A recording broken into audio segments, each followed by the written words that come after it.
Hey YouTubers, it's Chris from Gravy. So today I want to talk to you about Google Shopping ads and the three most common mistakes. And I myself have been guilty of these mistakes when I first started out a few years back. And now I realize the cost of these mistakes is enormous. I have probably improved my ROI on Google Ads by a factor of 3 to 4 times mostly with these three items. You can spend a lot of money quickly on Google Shopping ads, and I have. I often spend, I'd say, about $4,000 or $5,000 a month US, or close to 6 grand Canadian per month on ads, and for a single website, a single high ticket item drop shipping site. But you can reduce your costs and re increase your ROI by really focusing on a couple of items. So I'm going to dive in. This might be a little redundant with one of my other videos, but I think I'm gonna actually show you a few tricks that I didn't on optimizing your ads into ad groups in this one, and also cover listing optimization. So first things first, search terms. So as we know, well, you may not know, Google essentially takes your merchant account, your Google merchant account, which pulls from your Shopify site, for example. I'm just using Shopify, but you have to create a feed from whatever vendor you're using, BigCommerce or other. But I'm focusing on Shopify. It basically, Google decides what your keywords are. You don't get any say. Unlike Google AdWords, where you can create text ads and you can choose the exact keywords. Well, Google Shopping, the good and the bad news is they do it for you. The good news is they do it for you. The bad news is they don't do it well for you. And you really need to add negative keywords. That's the single most important thing. The other thing to think about is, your quality of search terms that you're actually using. So when you go into your campaign, you can see when you click on the left, I'm in an ad group under a campaign, and in the left column you click on keywords, and you can see all the search terms that people are actually using to find your ads. And I always start by looking at sorting by click. You click the top columns to sort. And also I bounce between conversions and clicks and figure out what's what. Now you want enough data. Often 30 days is actually sufficient data to give you an idea of what's going on. You need enough conversions to give you some sort of metric. So, here I've got seven conversions. Ideally, at least 10, 5 to 10 to give you some sort of metric there. So depending on your niche, again, you want to go through and you want to make sure you've got the appropriate search terms here. Not too general, not too specific. Long tail keywords, or keywords that are very specific with often 2 or 3 or 4 words in them, can have huge conversion rates but low traffic. So I always look for those. Shed, outdoor tools, storage. Not huge number of clicks, but quite cheap. That's the other thing. The long tail words are often quite cheap and high converters. So those are kind of your golden eggs. If you can find them, I'm going to sort by clicks here. If you can find them, they are gold. Even like portable garage is pretty specific. Greenhouse for sale might mean a used greenhouse. I sell new greenhouses, so that's actually a questionable one. If you're spending a lot of money on it, so far I'm not. It's a cheap keyword, but and it has a high click-through rate. Anything over 1 or 2% I consider high for me, but some of them go up to much higher, up to well, 50%. That's a bit. That's a small data point, but so really look at your search terms. But where the money is lost is where people don't put enough negative keywords in. So Canadian Tire, if people are shopping at a box store, that's not necessarily my market. Canadian Tire, Costco, I want people that live out of the cities, that typically, are rural, that buy greenhouses, that don't go to these stores. Those are my, specifically, those are my customers. So it depends on who your customers are, but think through where they buy, how they buy, and make sure you target them with that in mind. And again, if you have a brand name, I sell arrow sheds, for example. Anything with arrow shed in it is a great search word, but it's a low volume search word. Shelter Logic, I'm a dealer for them. So if those are golden words because they're right on track, and the click-through rate is decent. I mean, anything above 1% is decent. Could be higher. Greenhouse. There's also even misspellings, or like greenhouse can be 2 words or 1 word. So think about those. But anytime you find one that's really funky that you don't think is appropriate, Princess Auto Portable Garage. See, I've excluded this one. It's as simple as just highlighting that and add as a negative keyword. That's somewhere local. That's a local dealership that is actually not what I do. So again, and with the words Costco in it, people looking for carport designs. These are items. I don't think I want carport designs. They're too early in the buying process. So I might add that as a keyword, for example, a negative keyword. And you can do it. You can add the negative keyword at the campaign level or at the ad group level. I have mine separated into ad groups, which I'll go into shortly, which is very important. But I often just bump it up to the campaign level. Generally, if there's a keyword that you don't want it anywhere. No matter what the ad group is. So, keywords, you got to add some negative keywords. They waste a lot of money. Again, go for the long tail keywords, multiple, look in your search terms. You want the 3 words keywords, 3-word keywords, 3 keywords are really gold if you can get them. They will have low searches, but high conversions generally. And again, there's like arrow carport. That's a great keyword. Like 3% click-through rate. That's great. I love that. Cost per click is low, and I'll get into how you can change those CPCs. But so keywords are critical. Negative keywords even more critical. And and I'll talk in item 3 about how you make sure those keywords show up even better using your listings. But let's stick to so the keywords. So number 2, this is huge. This is a common issue when you create a Google ad campaign. You've got basically all your keywords are jumbled together in one big list. All your ads are all together in one big listing. There's no differentiation, and so you've got a campaign. You start adding keywords. Sorry, you start adding. Excuse me. Start adding your keywords through your merchant account. And they just get pulled in all willy-nilly, and the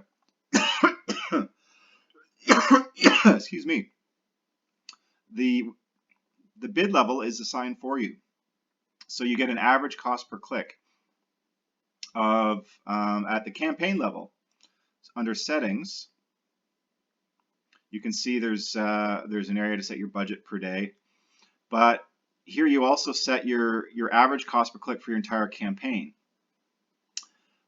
which is hugely wasteful. And and you want to really think about how you do that. So here's the bidding, the budget. I use an enhanced CPC method. You set your total budget, and you've got to think about, okay, how can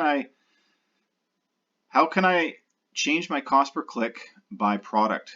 In fact, by grouping is even better. So what you do is you have to jump and you have to set up AdWords. Most people don't do this, or ad groups, sorry. Most people just have a big listing of products and they go from there.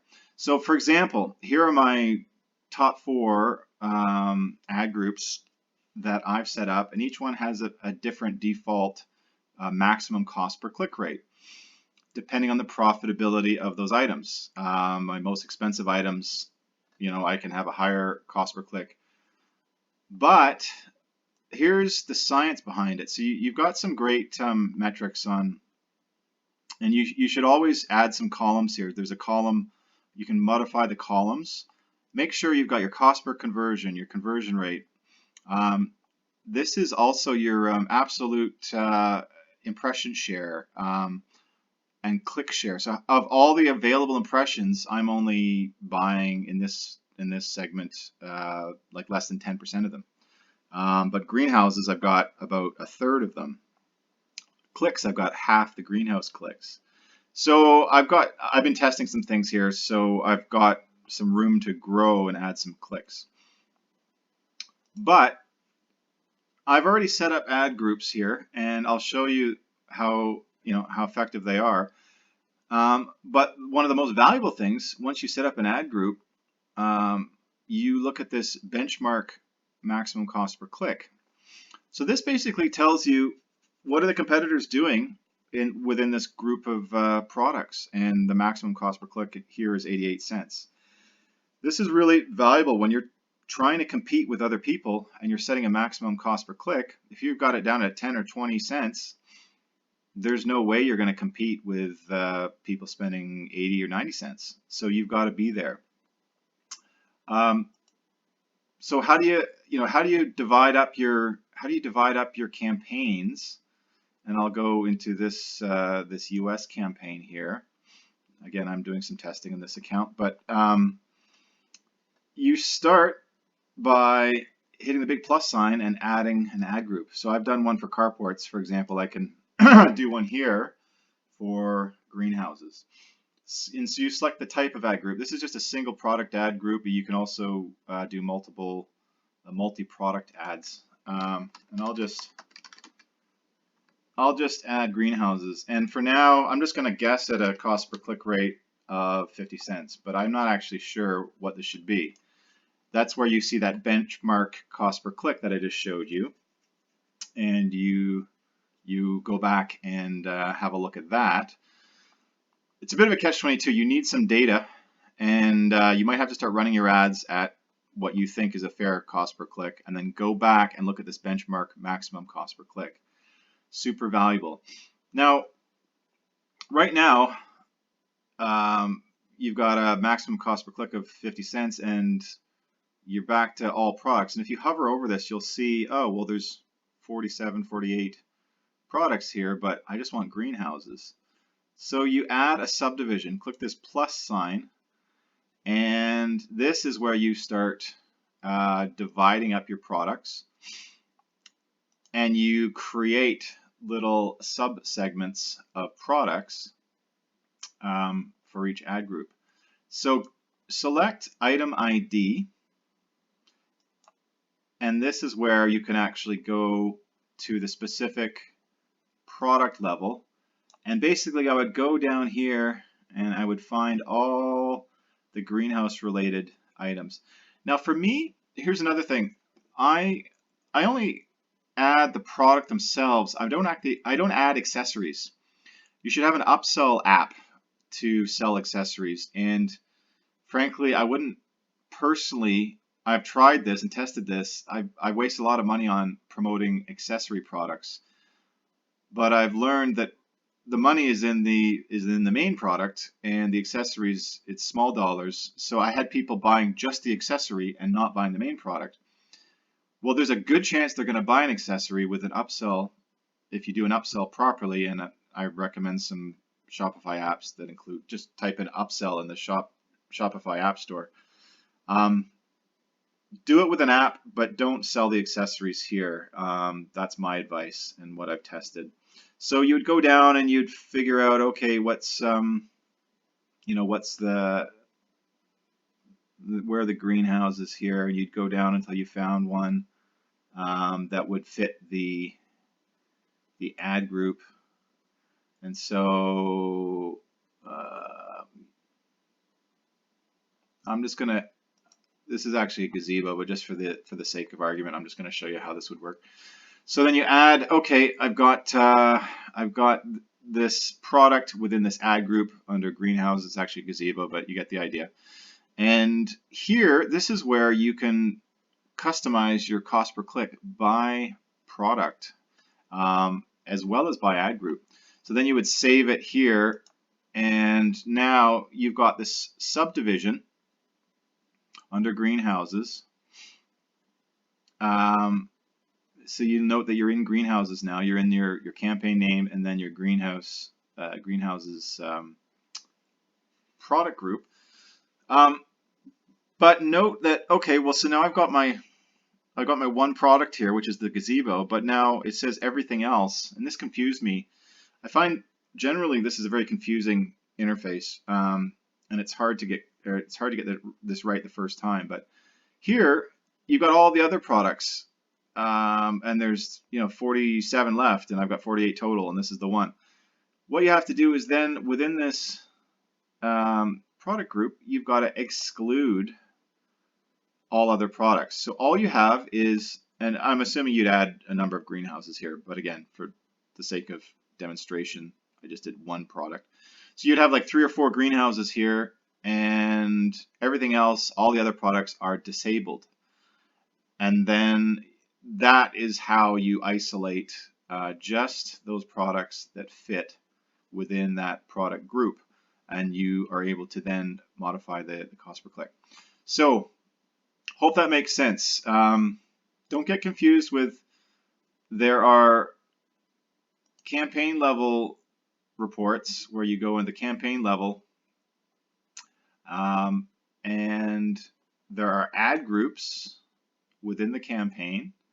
And now you'll see I've got not only carports, but now I've got greenhouses, and I've got a custom cost per click for the greenhouses. So this is hugely important.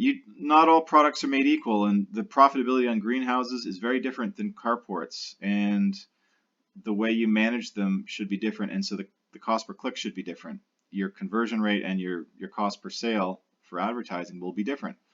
So make as many logical ad groups as you feel comfortable with, and then I guarantee your profitability will increase once you want to minimize the cost per click rate while still maintaining volume, and that's where you just have to do a lot of testing. Again, I'll start at 50 cents. I'll go back later into this ad group, see what the benchmark cost per click rate is that I showed you before on the carports, right? And that benchmark maximum CPC will give you an idea of, okay, everyone else is around 80, 90 cents. Okay, I got to be higher than 50 cents. So that is very important. So we've covered negative keywords and search terms, and don't leave a single campaign there with one CPC max bid. Make multiple ad groups, and you should really, depending on how many products you have, you should really just figure out each product niche, like carports, greenhouses, sheds. Those are all ad groups, and then price them accordingly with the cost per click. The last item is very important, and it's a little bit, it's not as cut and dry to achieve good optimization, but look at your listings. And a lot of people in Shopify especially will just plunk down some listings, and kind of hope for the best, and not think about, you know, not think about keywords so much. And you really need to think about, okay, what are people searching for? You go back to your product groups and your shopping ad reports and see what search terms people are actually searching on, right? And this is, again, my products are seasonal, but you really need to figure out um, for each ad group, what keywords are really hot. And I should have gone into, sorry, I should go into ad groups under the campaign and carports, and then go back to keywords and figure out within the carports group, what are people actually looking at, and then you pull out those top performing words from this listing and make sure they're in this report. Make sure they're in your listing. So where do you add keywords? Well, the title is hugely important, and you'll notice greenhouse is one word, but what I try and do is put a second greenhouse, like maybe the first mention of greenhouse is one word, but then later on I might put a mention of greenhouse as 2 words in the same listing, because those are high volume keywords. You also want to think about, okay, what's the size of this item? It's a 12 by 12. Okay, so I've got 12 by 12. This is actually kind of a poorly optimized listing. I would add, other sizes that are available, or even, poly greenhouse and